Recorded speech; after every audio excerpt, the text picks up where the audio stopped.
Hey everyone, so we're at part 3 in this series. If you missed part 1 and 2, you can go and watch them again. We looked at drums in the first part. Second part, we looked at bass and melodies. This one, we're looking at SpectraLayers, one of my favourites. Also, big wide vocal chains, how we can get them to cut through the mix and sound epic, whether it's rave, festival, or even popping out of your phone. We'll give you that 3D sort of depth. So let's get to it. So chapter 3, vocals, vocal chains, getting a really big vocal chain.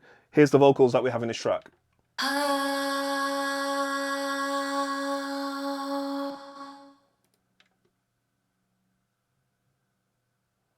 Oh, I can never get enough of you. So how did we get there? I'm going to show you all the steps we got to there and the chain that we got to get that involved as well. So the vocals were actually taken from a track that I made a long time ago. And so what we've done was use SpectraLayers, which is an amazing tool tucked away within Cubase. If you have already programmed material and you want to make an instrumental, you can take the vocals off and there's your instrumental. If you're doing remixing and you want to just take someone's track and remix it yourself, or vice versa, you have the options to do that and actually split the instrumental from the vocals and the vocals from the instrumentals. So it's great, a great tool. So here's a track I made quite a while ago, and I wanted to take the vocals and use them. So let's have a quick listen to the track. Oh, I can never get enough of you. No, never get enough.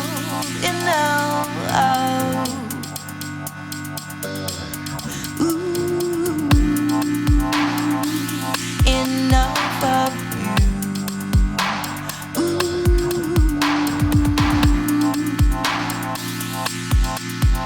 Oh, I can never get enough of you. So yeah, so the vocals, I really like them. I want to use them for something else. I don't have the vocals anymore. Where do I get them from? I can't even remember where they came from.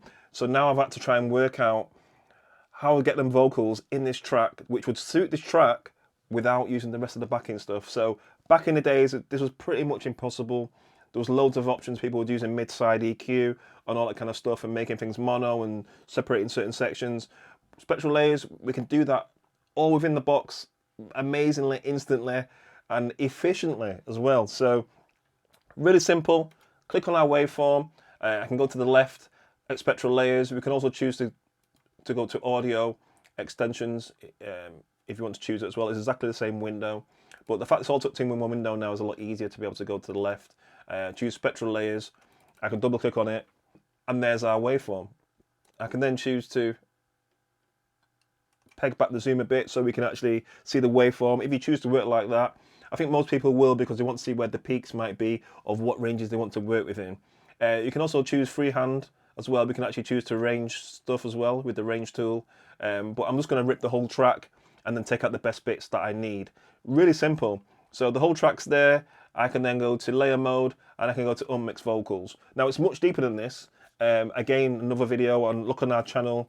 There's loads on our channel about SpectraLayers and what it can do as well. There's also a full-blown version of SpectraLayers as well, which is available. But for this one, we have the options of taking the vocals from the backing track. So that's great. Sensitivity options, it's up to you where you choose. The default one works quite well. We also have preset options as well, so we can actually choose light, medium or strong. So we can choose how much it's the algorithm is tackling what you want to take from the vocals, what you want to take from the track, meaning the vocals, and separate it. It's non-destructive, so we can actually undo what we did as well and press OK, and it's simple as that. So we wait for it to go. Okay, and so there's our layers. So we've actually separated the backing track from the vocals. Let's have a listen.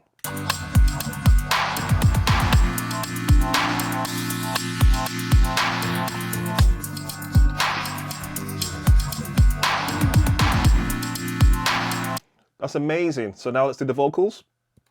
No, never get enough. Ooh, enough of you. Ooh.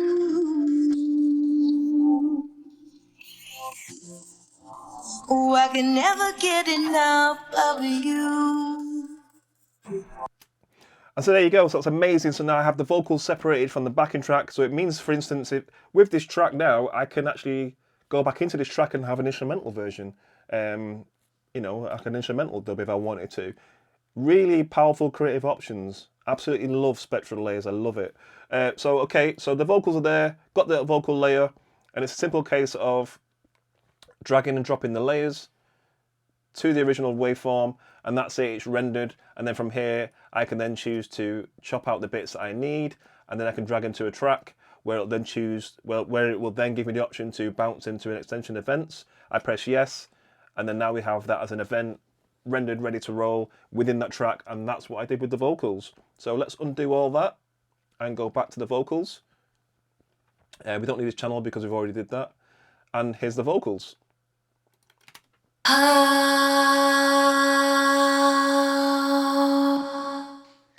I can never get enough of you. So now let's look at the chain that I did for them vocals. So the chain looks like this. We have vocal sends. So first of all, I've created a send channel, and this is what I like to do. So I like to make nice send chains for vocals to add like a double tracking effect.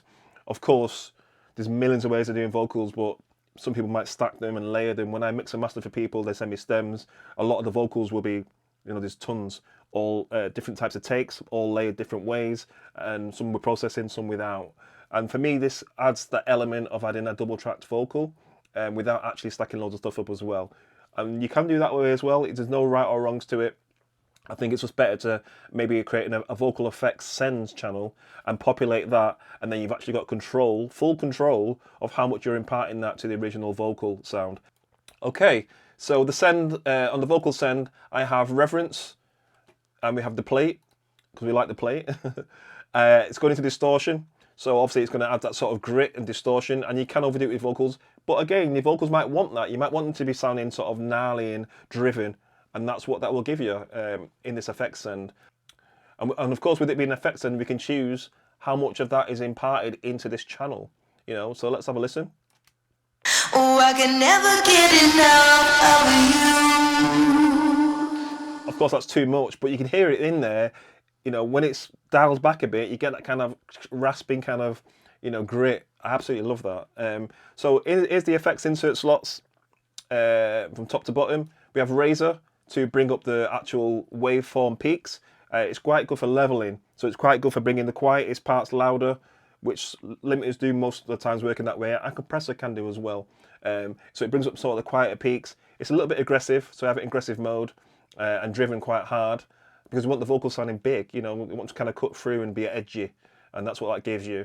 Revelation for some more space reverb. Remember, Revelation is more sort of an open reverb, as opposed to Reverence, which is more like a plate reverb. So that's more for like modeling real impulses of spaces, where Revelation's not like that. Revelation's more like an early reflection kind of reverb.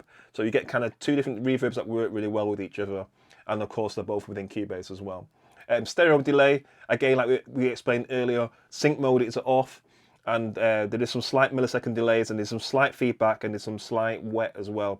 And all that's doing is adding a bit of thickness. It's an old trick to having a delay, like we could only afford a delay, and that was it. And so you had a delay almost creating a reverb as well. And it's just an old trick from that days, and a lot of people still use it now. So a delay doesn't have to always do ping pongs and be spatial and swirling around. You can actually use a delay with really low settings to impart sort of width and ambience naturally as well. And of course, the stereo delay has tons of other options in there. We can have high and low filter control and all that kind of stuff. So that goes into frequency EQ.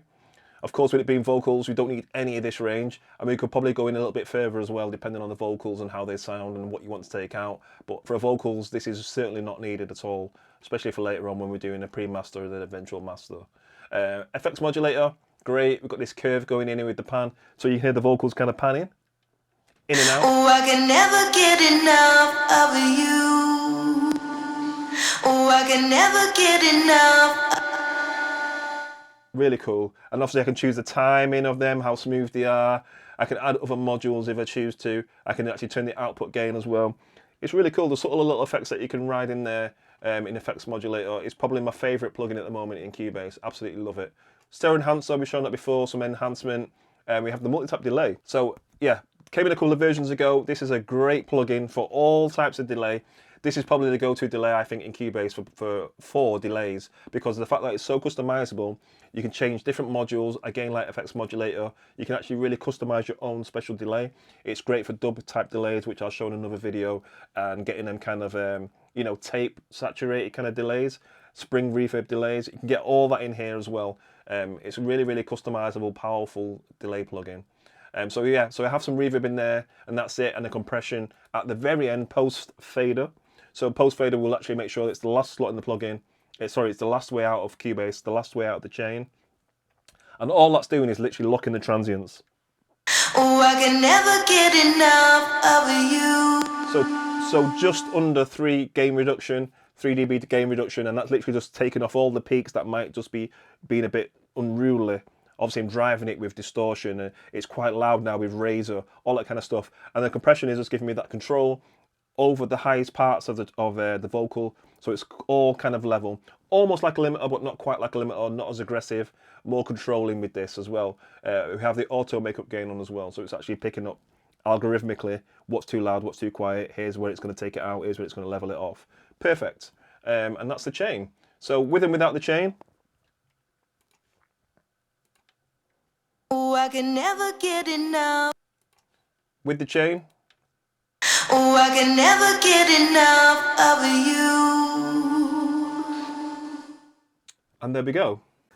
So that was part 3. Hopefully you found a lot of stuff useful, and how you can get a really cool vocal chain, epic, that can cut through the mix, and how you can use SpectraLayers to your advantage as well. I think that's a great tool. Part 4, we're looking at mixing and mastering. That's what I do, mixing and mastering. We can show you how you can get a great big sound in the box, whether it's for the latest streaming platforms and following their protocols, or if you want to do like raves, festivals, clubs, you want that big sound to cut through the systems. I'm going to show you how to do that. So until part 4, see you later.